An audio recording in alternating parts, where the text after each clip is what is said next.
ओम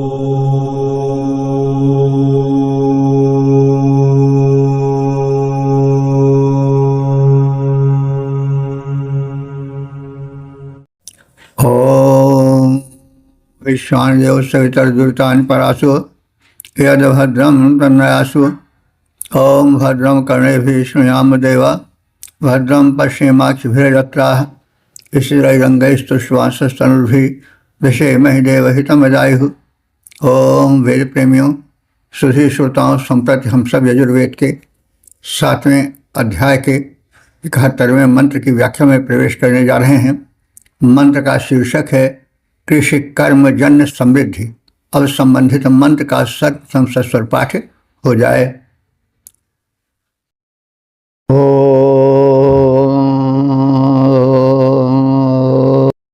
लांगलं पवीरावत्तुषे वग्गुंसो मापित्सारु तदुद्वापाति गामविम्पराभर्व्यं चापि वारीं प्रस्थावद्राथवाहरणं मा। इस 71वें मंत्र में यह कहा गया है कि कृषक जिसके श्रम से अन्न धन उत्पन्न होता है और यज्ञ कर्म संपन्न होता है अन्न के आधिक्य के कारण, तो उस हलधर किसान की महिमा का कथन है और उससे आने वाली समृद्धि का द्योतन है। रूपक रूप में सब कहा गया है। कृषकस्य हस्ते, किसान के हाथ में लांगलम, लांगल कहते हैं हल्की ऊँट को। हल्की मूठ वैसे ही शोभा पाती है जैसे सरु, तो सरु कहते हैं तलवार की मूठ। जैसे एक योद्धा के हाथ में तलवार की मूठ शोभा पाती है, वैसे कृषक के हाथ में हल्की मूठ सुशोभित होती है। वह तत् माने वह कृषि कर्म में संलग्न होता है और उद्वपति कृषि कर्म के माध्यम से व्यापक प्रचुर धन धान्य हो जाता है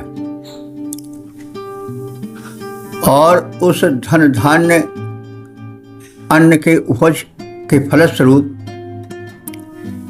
संपन्नताजन्य अन्य वस्तुएं भी दृष्टि में आती हैं। प्रफर्व्यम अविम, उस संपन्न कृषक के घर में उछलती कूदती भेड़ बकरियां दिखाई देती हैं, जो समृद्धि की लक्षण है। पीवरिम गाम, पीवर कहते हैं मोटा ताजा को।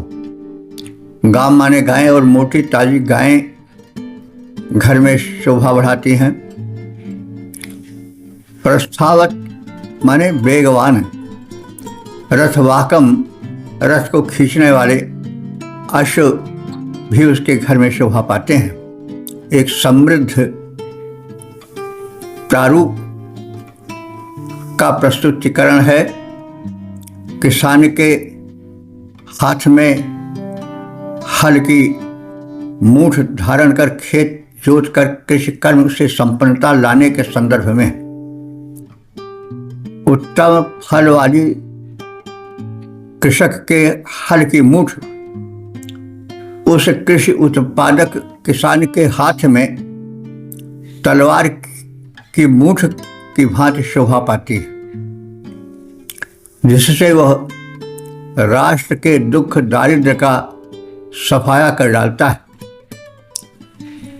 उस कृषि कर्म के फलस्वरूप दारिद्र्य का सफाया हो जाता है।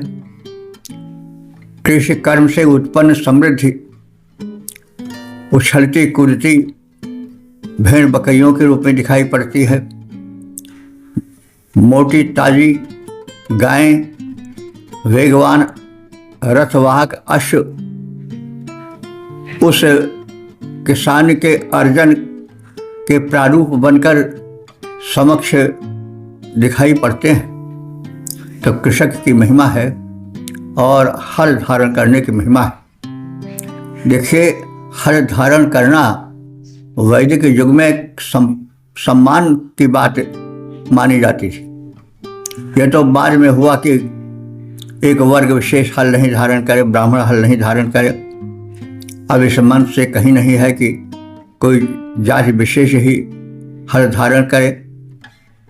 कृषि कर्म व्यापक कर्म है, उसको करने वाला प्रत्येक हलधर परम महान है, समृद्धि का जनक है। पद रूपांतरण देखें, हल मूठ कृषक के कर में ज्यों तलवार मूठ शोभा पाती। हल मूठ कृषक के कर में ज्यों तलवार मूठ शोभा पाती। जिसको देख दीनता देश की शीघ्र सहम कर भग जाती। जिसे देख दीनता देश की सहम वहाँ से भग जाती। कृषि जन्य समृद्धि, भेड़ बकरी मोटी ताजी गायें लाएं। रथवाहक तीव्र तुरंग मिलें, रथवाहक तीव्र तुरंग मिलें। घर समृद्धियों से भर जाएं, घर समृद्धियों से भर जाएं। ओम वेद प्रेमियों, सुधी श्रोताओं, संप्रति हम सब यजुर्वेद के 7वें अध्याय के 72वें मंत्र की व्याख्या में प्रवेश करने जा रहे हैं। मंत्र का शीर्षक है सीता कामनाएं पूरी करे। अब संबंधित मंत्र का सर्वप्रथम सस्वर पाठ हो जाए।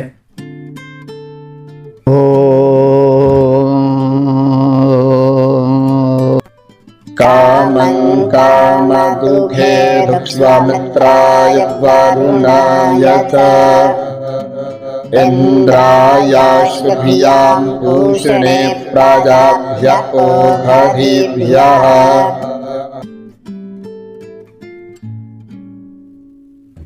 72वें मंत्र में कथित है सीता कामनाएं सिद्ध करे। सीता से क्या तात्पर्य है? यहाँ सामान्य रूप से तो लोग सीता को जनक की पुत्री और राम की पत्नी मानते हैं, लेकिन सीता का अर्थ हल चलाने से जो कोण बन जाती है, रेखा बन जाती है, वो सीता कही जाती है।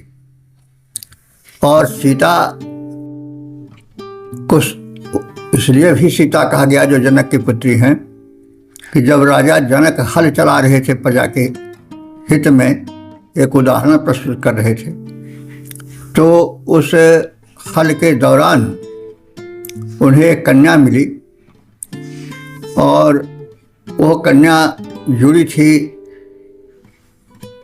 हल जोतने से खिंची लकीरों के बीच में, इसलिए जनक ने उसका नाम सीता रख दिया। लेकिन सीता का मूल अर्थ जो होता है वो हल जोतने पर खेत में बनी हुई रेखाएं, जिसको कोण भी कहा जाता है, से तात्पर्य रखता है। तो यहाँ पर सीता को यानी हल चलाने से बनी रेखाएं या कोण को संबोधित करके कहा जा रहा है कि हे कामदुधा। कामदुधा कहते हैं कामनाओं को, मनोरथों को पूर्ण करने वाली सीते, जोतने से बनी कोण तुम मित्राय मित्र देवता के लिए, वरुणाय वरुण देवता के लिए, इंद्राय इंद्र देवता के लिए, अश्विनीभ्याम दोनों अश्विनी कुमारों के लिए, और पूषणे प्रजाभ्या प्रजाओं के भोगार्थ पूषा देवता के लिए, औषधिभ्याम धुक्ष औषधियों को उत्पन्न करो। औषधियों से तात्पर्य हुआ कि उपज, वो सब औषधि ही हैं। जो अनाज उत्पन्न होता है वो औषधि है, क्योंकि उसके आहार द्वारा शरीर में चेतना आती है। भिन्न भिन्न प्रकार के जो तत्व हैं शरीर के पोषण के लिए वो मिलते हैं, इसलिए वो औषधि हैं। तो अन्न औषधि भी है, तो इसलिए अन्न के महत्व को समझना चाहिए। तो औषधिभ्याम माने अन्नों से तात्पर्य रखने वाला शब्द है। तो हे सीते, तुम औषधिभ्याम कामम दुख, औषधियों के लिए अपेक्षित भोग का संपादन करो। समस्त कामनाओं को पूर्ण करने वाली हे सीते देवी, तुम मित्र, वरुण, इंद्र, अश्विनी कुमारों, उषा देवता तथा समस्त प्रजाओं के लिए उपयोगी श्रेष्ठ औषधियाँ यानी उपज और अभीष्ट उत्तम भोग्य सामग्रियाँ उपलब्ध कराओ। पद रूपांतरण है, सफल कामना पूर्वक सीते दया दृश्य निज लाओ। मित्रादि देवता प्रजा वर्ग को भोग्य वस्तु को प्राप्त कराओ। ओम वेद प्रेमियों, सुधी श्रोताओं, संप्रति हम सब यजुर्वेद के 73वें मंत्र की व्याख्या में प्रवेश करने जा रहे हैं। मंत्र का शीर्षक है तेजस्विता हेतु प्रार्थना, और संबंधित मंत्र का सर्वप्रथम सस्वर पाठ हो जाए।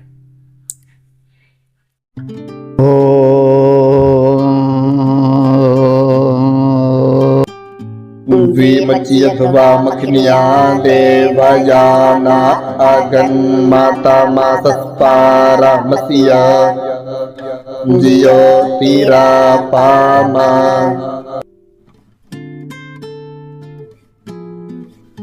इस 73वें मंत्र में देवों की तुष्टि हेतु कर्मशील बनने की प्रेरणा है, और गायें अवध हैं, उनका वध नहीं होना चाहिए।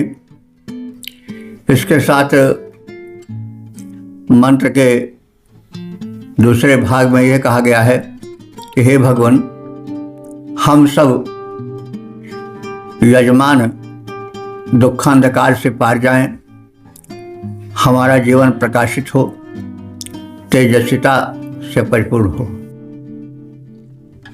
तो देवयाना, हे देवता,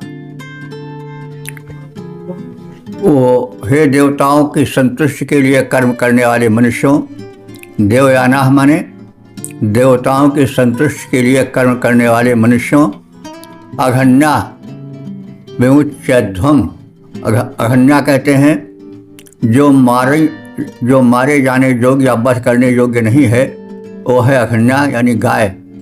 गाय को विमुच्यध्वम माने वध से मुक्त करो, यानी गोवध न हो। और हे प्रभु, अस्य तमसः पारम अगन्म, अस्य इस दुखांधकार को हमसे दूर करो, हमें उससे पार लगाओ। ज्योति आपाम, हम सब उपासकों में तेजस्विता लाओ, हम सब तेजस्वी बन जाएं। देवों की संतुष्टि हेतु कर्म करने वाले हे यजनशील मनुष्यों, गायें अवध्या हैं, उन्हें वध से मुक्त करो। हे प्रभु, इस दुखांधकार से हम पार हो जाएं, परम तेजस्विता पाएं, ऐसी कृपा करो।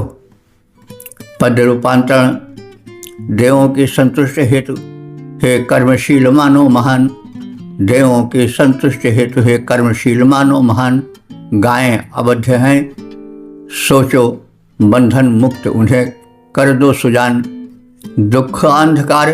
दुखांधकार से पार प्रभु, हम शीघ्र चले जाएं, तमह सिंधु से पार हुए हम ओज तेज को पाएं। ओम वेद प्रेमियों, सुधी श्रोताओं, संप्रति हम सब यजुर्वेद के 74वें मंत्र की व्याख्या में प्रवेश करने जा रहे हैं। मंत्र का शीर्षक है विविध देवों को हव्यदान, और संबंधित मंत्र का सर्वप्रथम सस्वर पाठ हो जाए।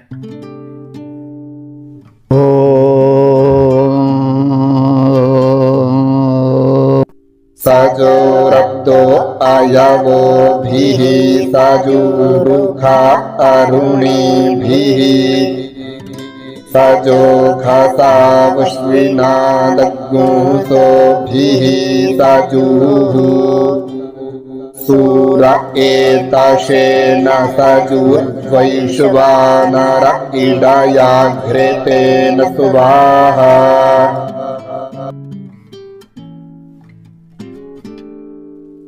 इस 74वें मंत्र में व्यापक आहुति अर्पण का कथन है। संवत्सर को आहुति अर्पण, उषा को आहुति अर्पण, सूर्य देवता को आहुति अर्पण, अश्विनी कुमारों को एवं अन्य देवताओं को स्तुति अर्पण का कथन है। तो प्रथम संवत्सर को आहुति अर्पण है। कैसा संवत्सर? अब्द कहते हैं वर्ष को या संवत्सर को। कैसा वर्ष? अवयव भी सजूह, जिसके अवयव अंग क्या हैं? मास आदि, लव निमेश परिमाण युग बरस कल्प सरचंड। उस तरह से भजन मन तहि राम कह काल जास कोदंड। तो समय की गणना को तुलसीदास जी ने भी इस प्रकार से कहा है कि राम का जो धनुष है उस पर चढ़ने वाले तीर कौन है? लव निमेश परिमाण युग बरस कल्प सरचंड। भजस न मन तहि राम कह काल जास कोदंड। काल जिसका कोदंड है, जिसमें लव निमेश परिमाण युग बरस कल्प आदि प्रचंड बाण चढ़े हैं। तो यहाँ पर संवत्सर का अवयव अंग क्या है? मास, वर्ष, कल्प आदि। और भी जाए तो कह सकते हैं क्षण, लव निमेश और दिन रात, पक्ष मास, ये सब जो हैं अवयव हैं, अंग हैं। किसके? काल के, संवत्सर के, वर्ष के। तो इन अवयवों से युक्त वर्ष को आहुति अर्पण है। उषा अरुणि भी सजूह, वह उषा जो कि अरुणिम आभा फैलाती है, उसके निमित्त भी आहुति अर्पित है। और चिकित्सादि कर्मों से प्रीत युक्त अश्विनी कुमारों को, दोनों अश्विनी कुमारों को अर्पित है आहुति। सूरः एतशेन सजूह, सूर्य मने सूर्य,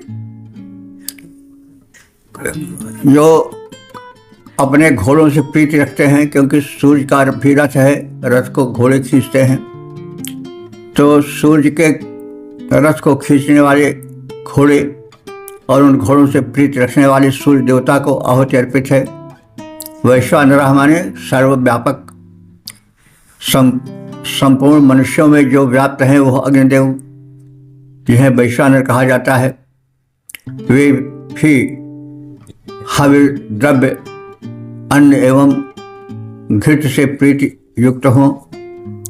विद्या स्तुति घृतेन घृत से संयुक्त हो जाएं, और संयुक्त हो जाएं का तात्पर्य हुआ कि उनको भी घृताहुति मिले और वे अग्निदेव उसे स्वीकार करें, उससे प्रेम करें, उनको स्वाहोच्चार पूर्वक हवि अर्पित की जा रही है।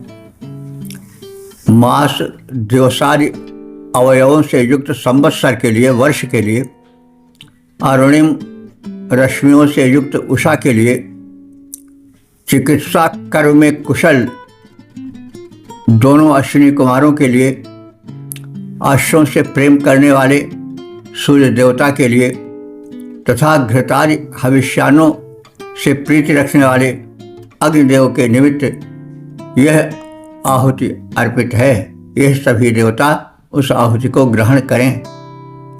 मास दिवस जिसके कियंग पद रूपांतरण है। मास दिवस जिसके कियंग, उस वर्ष के लिए भर उल्लास अरुणाभ उषा अश्विनी हेतु, जिनमें की चिकित्सा के गुण हैं खास। है प्रेमी रवि और अग्नि देवता, जिन्हें अति प्रिय हव्यान्न, जिन्हें परम प्रिय है हव्यान्न, इन सब के प्रति मैं करता हूँ स्वाहा पूर्वक हव्य प्रदान। ओम। वेद प्रेमियों सुधी श्रोताओं, संप्रति हम सब यजुर्वेद के 75वें मंत्र की व्याख्या में प्रवेश करने जा रहे हैं। मंत्र का शीर्षक है ज्ञान की व्यापकता। और संबंधित मंत्र का सर्वप्रथम सस्वर पाठ हो जाए।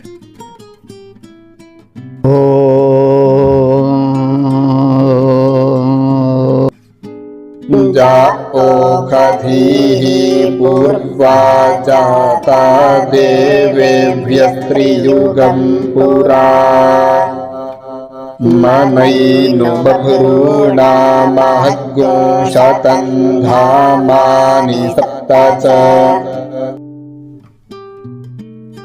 इस 75वें मंत्र में यह कथित है कि हम यजमानों को सहस्रों प्रकार की औषधियों का ज्ञान है। औषध से तात्पर्य हुआ अन्न, और अन्न के अतिरिक्त जो अन्य मानवोपयोगी वनस्पतियां हैं, उनके ज्ञान होने का कथन किया गया है।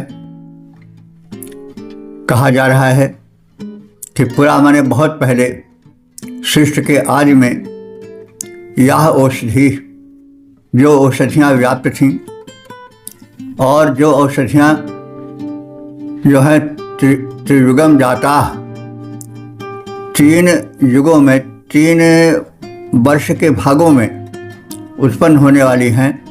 यानी 3 भाग कौन? वसंत, वर्षा और शरद। इन तीनों ऋतुओं में, वर्ष के भागों में जो उत्पन्न होने वाली हैं, उनका भी हमें ज्ञान है। और जो औषधियाँ बभ्रूणाम, पककर पीली पड़ जाती हैं, उनका भी हमें ज्ञान है। शतम, 100, शतम माने 100, इस प्रकार से सैकड़ों औषधियों का, वनस्पतियों का हमें ज्ञान है। और 7 धान्यों का,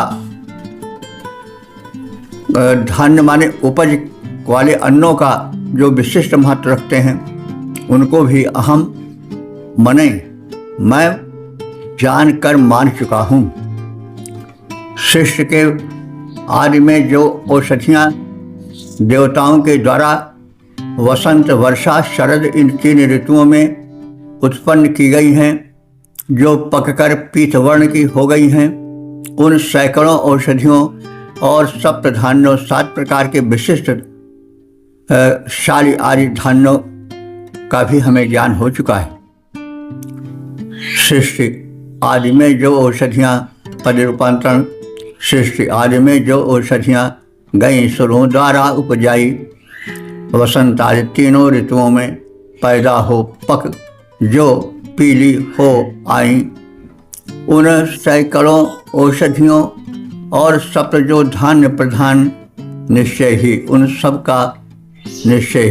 सब का हमें हो गया पूरा ज्ञान। ओम। वेद प्रेमियों, सुधी श्रोताओं, संप्रति हम सब के 76वें मंत्र की व्याख्या में प्रवेश करने जा रहे हैं। शीर्षक है औषधियों से निवेदन। अब संबंधित मंत्र का सर्वप्रथम सस्वर पाठ हो जाए।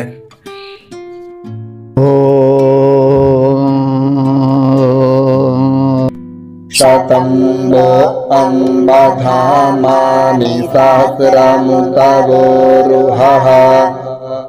अधा शतक्रत्वो जूयमिमं मे अगतं कृत।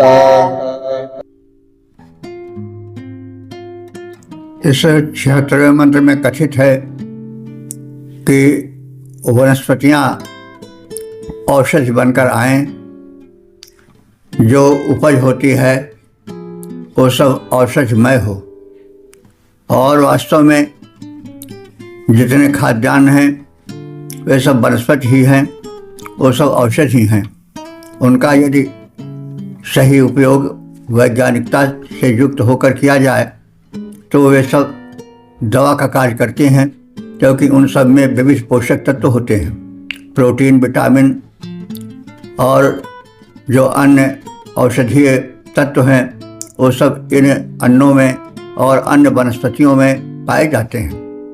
हमारे यहाँ औषधियों वनस्पतियों में प्राण माना जाता है, इसलिए उनसे प्रार्थना की जाती है। जब कहीं कोई औषधीय द्रव्य रोग निवारण के लिए उखाड़ा जाता है तो पहले उसको आमंत्रित किया जाता है कि हम आपको लोक कल्याण के लिए, रोग हरण के लिए उखाड़ रहे हैं, क्षमा करो और अपने गुण को बरकरार रखो ताकि संबंधित रोगी स्वस्थ हो जाए। तो इस संदर्भ में कहा जा रहा है कि अम्ब, हे माता तुल्य पोषण प्रदान करने वाली औषधियों, वह धामानि शतम, तुम्हारे उपज के स्थान सैकड़ों हैं। उत माने और, वह रूपम सहस्रम, तुम्हारे अंकुरण के सहस्रों प्रकार हैं, सहस्रों रूप हैं। हजारों रूपों में तुम अंकुरित होती हो। शतकृत्वा, सैकड़ों आरोग्य कर्म करने वाली औषधियों, यूयम इमम अगदम कृत, यूयम माने तुम सब मिलकर, इमम माने इस रोगी को, अगदम माने रोग रहित, कृत माने करो। गद रोग को कहते हैं और अगर कहते हैं आरोग्य को। तुम इस रोगी को आरोग्य प्रदान करो। हे वनस्पतियों, तुमसे ही निवेदन है। हे माता तुल्य शरीर की पोषक और रक्षक औषधियों, तुम्हारे अंकुरित होने के स्थान सैकड़ों हैं। तुम्हारे अंकुरण सहस्रों प्रकार से होते हैं। आरोग्य विषयक सैकड़ों कर्म सिद्ध करने वाली हे औषधियों, तुम सब इस रोगी को आरोग्य प्रदान करो, रोग रहित कर दो। हे औषधियों, पद रूपांतरण, हे औषधियों, तुम माता तुल्य तन रक्षण पोषण करती हो। सैकड़ों स्थानों पर उग करके अंकुरण सहस्रों भरती हो। सैकड़ों प्रकार रोग हरती। हे औषधियों, तुम हो महान इस रोगी को। हे औषधियों, आरोग्य शीघ्र कर दो प्रदान, आरोग्य शीघ्र कर दो प्रदान। ओम वेद प्रेमियों, सुधी श्रोताओं, संप्रति हम सब यजुर्वेद के 77वें मंत्र की व्याख्या में प्रवेश करने जा रहे हैं। शीर्षक है व्याधि हरण हेतु प्रार्थना।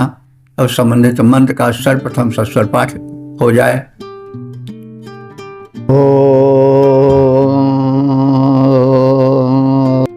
ओखधीः प्रतिमो दध्वं पावतीः प्रासुवरीः अशुभा इव सत्वरीर्विरुधः पारैष्णवः।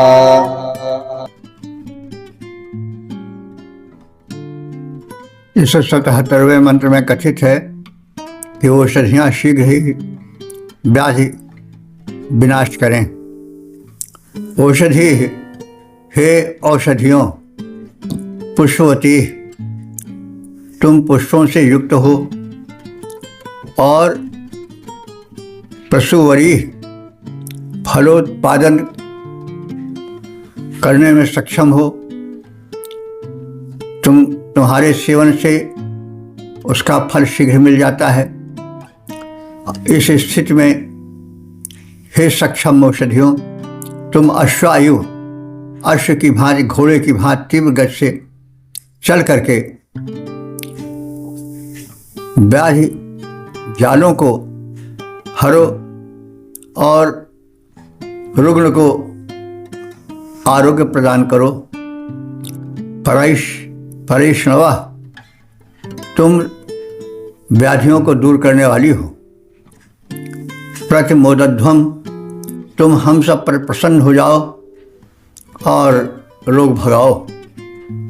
तो हे औषधियों, तुम पुष्पों और फलोत्पादक क्षमता से युक्त हो। तुम द्रुतगामी अश्व के समान शीघ्र पहुंचकर रोगी को आरोग्य प्रदान कर अपना प्रभाव दिखाओ। तुम ऐसा करने में सक्षम हो। तुम व्याधि जालों को दूर करने वाली हो। हम पर प्रसन्न होकर हम सब की व्याधियों को दूर करो। हे औषधियों, गतिमान अश्वजों, शीघ्र पहुंचकर व्याधि हरो। हे औषधियों, गतिमान अश्वजों, शीघ्र पहुंचकर व्याधि हरो। रुज हरो, रुज हरो, शीघ्र होकर प्रसन्न। तन मन में बल आरोग्य भरो, तन मन में बल आरोग्य भरो। इस प्रकार से इस सत्र में हम सब ने 71वें से 77वें इन 7 मंत्रों के विषय में संक्षिप्त ज्ञान प्राप्त किया। इन मंत्रों में प्रारंभ में कृषिकर्मजन्य समृद्धि का कथन है। कामना पूरक सीता का कथन है। हल जोता जाता है, उससे जो लकीर बन जाती है वो सीता कहलाती है।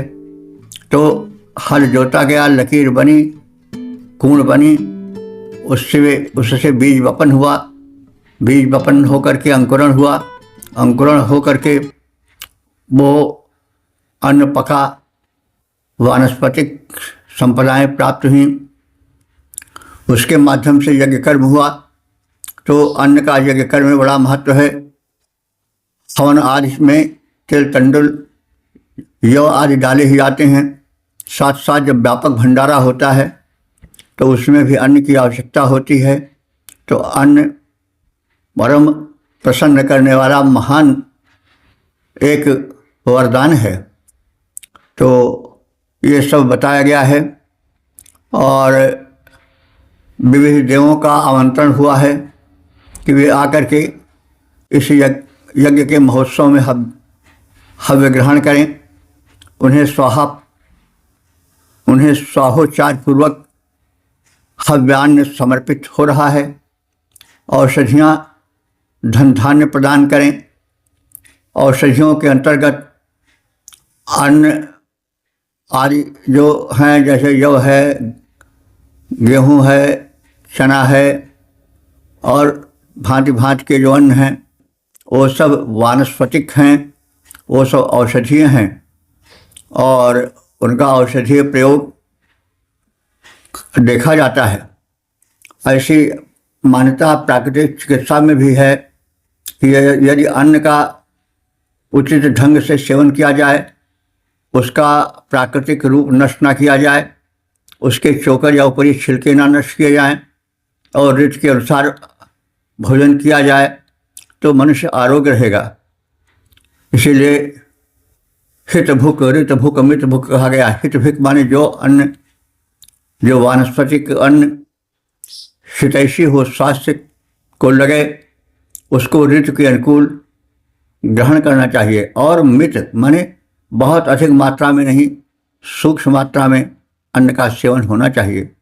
तो हित भुक, ऋत भुक, मित भुक, इस प्रकार से अन्न की परम महिमा है। अन्न मनुष्य के शरीर का पोषण तो करता ही है, साथ साथ याज्ञिक कर्म के विस्तार में भी उसका महत्वपूर्ण योगदान है। तो इस प्रकार से हम सब ने इस सत्र में एक संक्षिप्त ज्ञान प्राप्त किया। और यह यजुर्वेद यद्यपि यज्ञ से संबंधित है, लेकिन यज्ञ कर्म अन्न से ही होता है।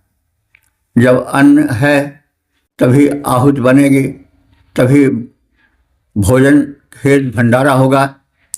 तो इसलिए अन्न जो है वह यज्ञ का प्रधान अंग है। अन्न देवता की प्रार्थना की गई है, वनस्पतियों की भी प्रार्थना की गई है, जिससे अन्न उत्पन्न होता है। इस प्रकार से ये परम उपयोगी मंत्र हैं।